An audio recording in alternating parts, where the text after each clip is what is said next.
Hi friends, இது Pankaj Nalabagam. First time நம்ம channel video பார்க்குறவங்க மறக்காமல் சேனலை சப்ஸ்கிரைப் பண்ணிக்கோங்க.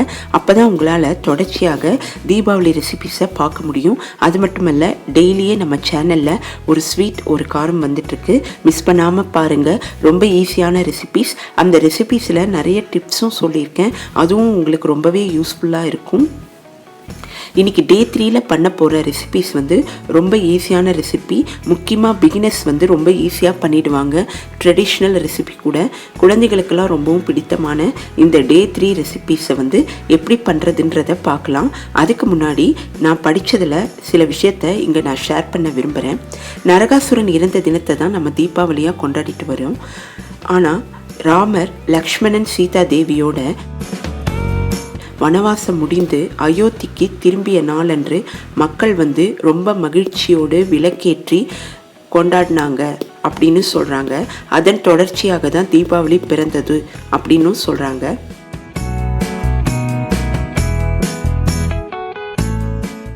இன்னைக்கு நம்ம என்ன ரெசிபி பண்ணியிருக்கோம் அப்படின்றத நம்ம பார்க்கலாம் வாங்க.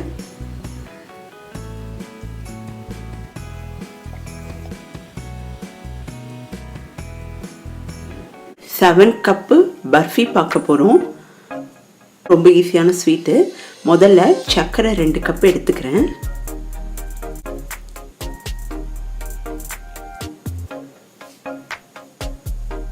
இப்போ ஒரு கடாய் எடுத்துக்கலாம். இதில் கொஞ்சமாக தண்ணி விட்டுக்கிறேன். இப்போ நம்ம சர்க்கரை பாகு காய்ச்சணும். அளந்து வச்சிருந்த சர்க்கரையை போட்டுக்கலாம். முதல்ல தண்ணியில் சர்க்கரையெல்லாம் கரையட்டும். இந்த 7 கப்பு பர்ஃபினா 2 கப்பு சர்க்கரை எடுத்திருக்கோம். ஈஸியான ஸ்வீட்டு. இப்போ இந்த சர்க்கரை பாகு ஒரு கம்பி பதம் வரணும். அதனால் அடுப்பை கொஞ்சம் சிம்மில் வச்சுக்கலாம். ஒரு 2லேருந்து 3 நிமிஷத்தில் இந்த மாதிரி ஒரு கம்பி பதம் வரும்.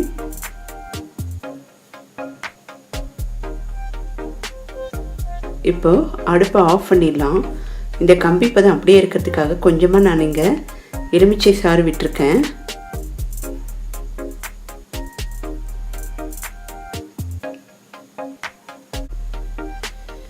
ஏலக்காய் தூள் கொஞ்சம் சேர்த்துருக்கேன். இப்போ இதை தனியாக எடுத்து வச்சிடலாம்.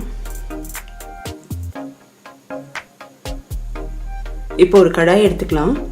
அதில் கொஞ்சமாக நெய் விட்டுக்கலாம்.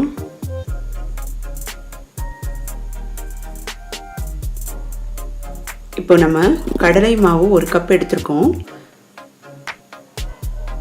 இதை நல்லா பச்சை வாசனை போகிற அளவுக்கு நல்லா வறுத்து எடுத்துக்கலாம். 2 கப்பு சர்க்கரை, 3வது கப்பு கடலை மாவு. அடுப்பை சிம்மில் வச்சு 2லேருந்து 3 நிமிஷம் இந்த பச்சை வாசனை போகிற அளவுக்கு நம்ம வறுத்து எடுத்துக்கலாம். தீபாவளிக்கும் இந்த ஸ்வீட் பண்ணலாம். ரொம்ப நல்லாயிருக்கும். இப்போ 4வது கப்பு மில்க் எடுத்திருக்கேன்.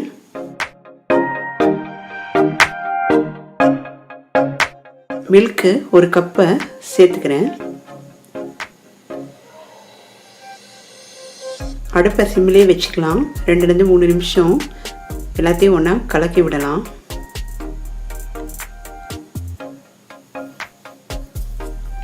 இப்போ 5வது கப்பு தேங்காய், நல்லா துருவின தேங்காவை 1 கப் எடுத்திருக்கேன். இப்போ இதோட சேர்த்துக்கிறேன்.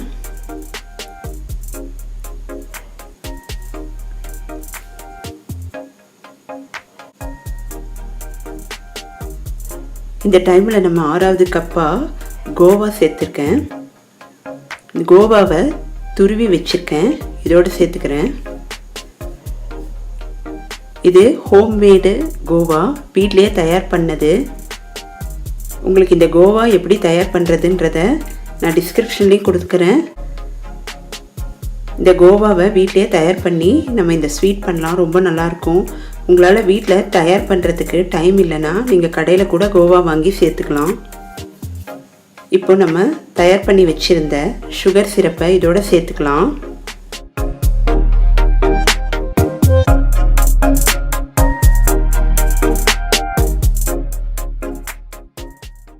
இந்த கோவாவை மட்டும் நம்ம தயார் பண்ணி வச்சுட்டா போதும். இந்த ஸ்வீட்டு, மோட்டிச்சூர் லட்டு அந்த மாதிரி ரெசிபியெல்லாம் நம்மளால் ஈஸியாக பண்ண முடியும். காலா ஜாமுன், மோட்டிச்சூர் லட்டு, இந்த 7 கப்பு பர்ஃபி எல்லாமே நம்ம பண்ணிக்கலாம். இப்போ அடுத்து 7வது கப்பாக நான் நெய் சேர்த்துக்கிறேன். நெய்யை கொஞ்சம் கொஞ்சமாக விட்டு கலக்கி விட்டுக்கலாம்.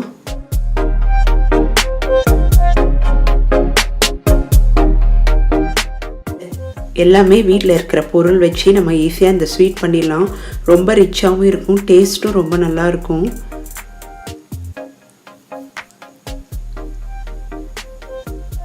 இப்போ அடுப்பை மீடியமில் வச்சு இலக்கி விட்டுட்டே இருக்கணும். கெட்டி ஆகிற வரைக்கும் இலக்கி விட்டுட்டே இருக்கணும். நம்ம கொஞ்சம் கொஞ்சமாக நெய்யை விட்டுக்கலாம். உங்களுக்கு கொஞ்சம் கொஞ்சமாக நெய்யை விட டைம் இல்லைன்னா நீங்கள் அப்படியே கூட விட்டுக்குங்க. 1 கப்பு நெய்யை விட்டுக்கணும்.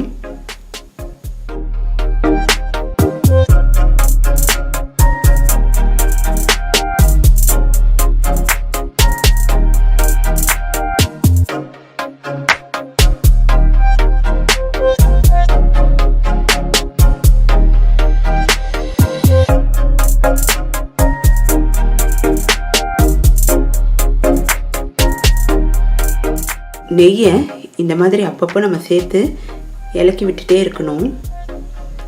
அடுப்பை கொஞ்சம் மீடியம் ஹீட்லேயே வச்சுக்குங்க, ரொம்ப ஹையில் வைக்க வேண்டாம்.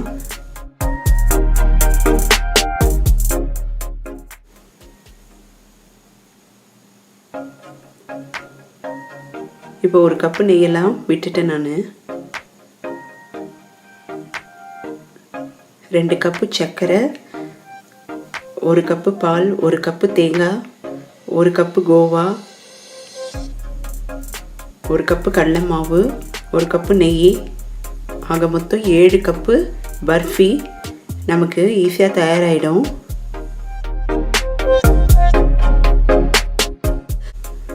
இப்போ முடிகிற ஸ்டேஜ் வந்துச்சு.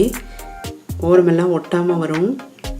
இதுதான் பதம், பாருங்கள். இப்போ ரெடி பண்ணி வச்சுருந்த ட்ரேயில் நம்ம இதை கொட்டிடலாம். இந்த ட்ரேயில் கீ தடவி வச்சுருந்தேன்.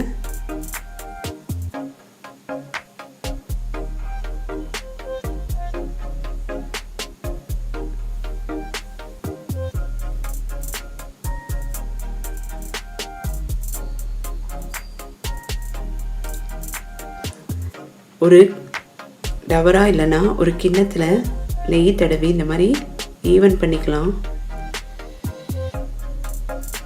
கொஞ்சம் ஆறின பிறகு நம்ம என்ன ஷேப் வேணுமோ அதுக்கேற்ற மாதிரி கட் பண்ணிக்கலாம்.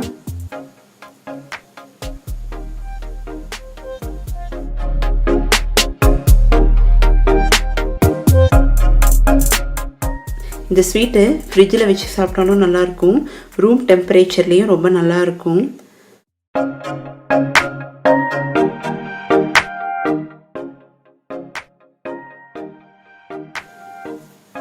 ஈஸியாக செய்யக்கூடிய நல்ல சுவையான ஸ்வீட் இது.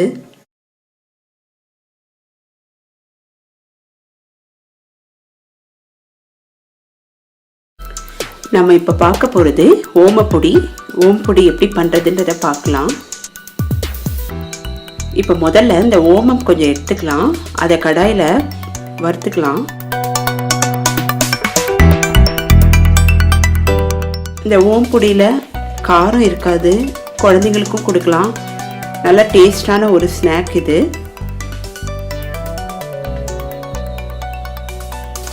இப்போ ஓமம் நல்லா வறுபட்டுடுச்சு. ஓரளவுக்கு சூடு இருந்தால் போதும். அதை நல்லா நம்ம மிக்சியில் நல்லா பொடி பண்ணிடலாம். இப்போ பொடி பண்ணி வச்ச இந்த ஓமத்தை தண்ணி கொஞ்சம் விட்டுக்கலாம். விட்டு இன்னொரு தடவை அரைச்சிக்கலாம். அரைச்சி அதை நம்ம ஃபில்டர் பண்ணி வச்சுக்கலாம். இந்த ஓமத்தை தான் நம்ம மாவு பிசைய உபயோகிக்க போகிறோம். இப்போது ஒரு பவுலில் கடலை மாவு எடுத்துக்கலாம். இதை சலிச்ச கடலை மாவு. இதோட நான் கொஞ்சமாக அரிசி மாவையும் சேர்த்துக்கிறேன். இதையும் சலிச்சு வச்சுருந்தேன்.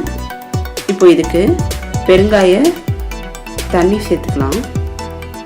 பெருங்காயத்தை ஒரு 10 நிமிஷம் தண்ணியில் ஊற வச்சோன்னா நமக்கு பெருங்காய தண்ணி கிடைக்கும். இப்போ நம்ம வடிகட்டி வச்ச இந்த ஓம வாட்டரை இதோட சேர்த்துக்கலாம்.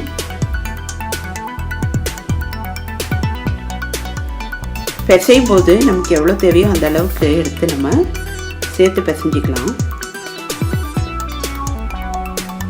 தேவையான அளவு உப்பு சேர்த்துக்கலாம்.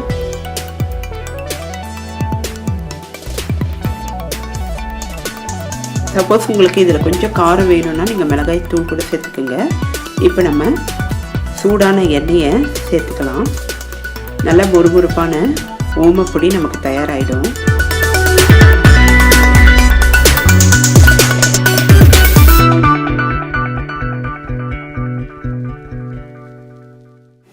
நல்லா கலந்து விட்டுக்கலாம்.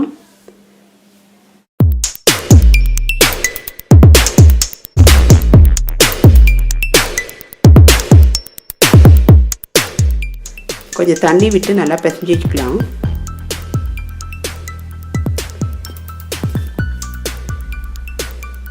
தண்ணி கொஞ்சம் பார்த்து விட்டுக்குங்க. இப்போ கொஞ்சம் பெருங்காய தண்ணியும் சேர்த்துக்கிறேன், கொஞ்சம் ஓம தண்ணியும் சேர்த்துக்கிறேன்.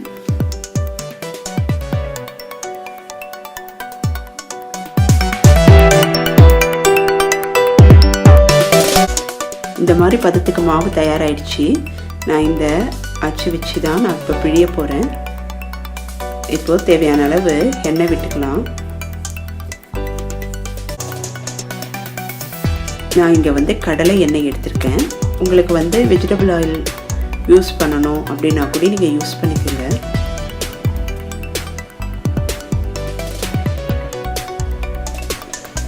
எண்ணெய் நல்லா சூடாக இருக்கணும். அப்போ தான் நமக்கு ஓமப்பொடி மொறுமொறுப்பாக கிடைக்கும். இப்போ நம்ம பிழிய ஆரம்பிச்சிடலாம்.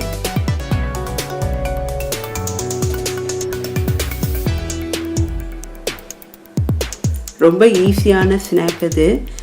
டீ டைமுக்கும் நல்லாயிருக்கும், தீபாவளிக்கும் ரொம்ப ஈஸியாக செஞ்சிடலாம்.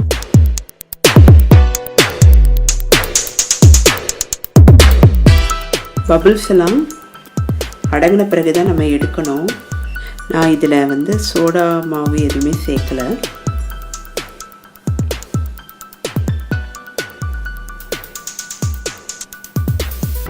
இந்த மாதிரி எடுத்து திருப்பி போட்டுடலாம். பபிள்ஸ் இருக்குது, கொஞ்சம் நேரம் ஆகும் வேகிறதுக்கு. ஃப்ளேம் மீடியம் ஹீட்லேயே இருக்கட்டும்.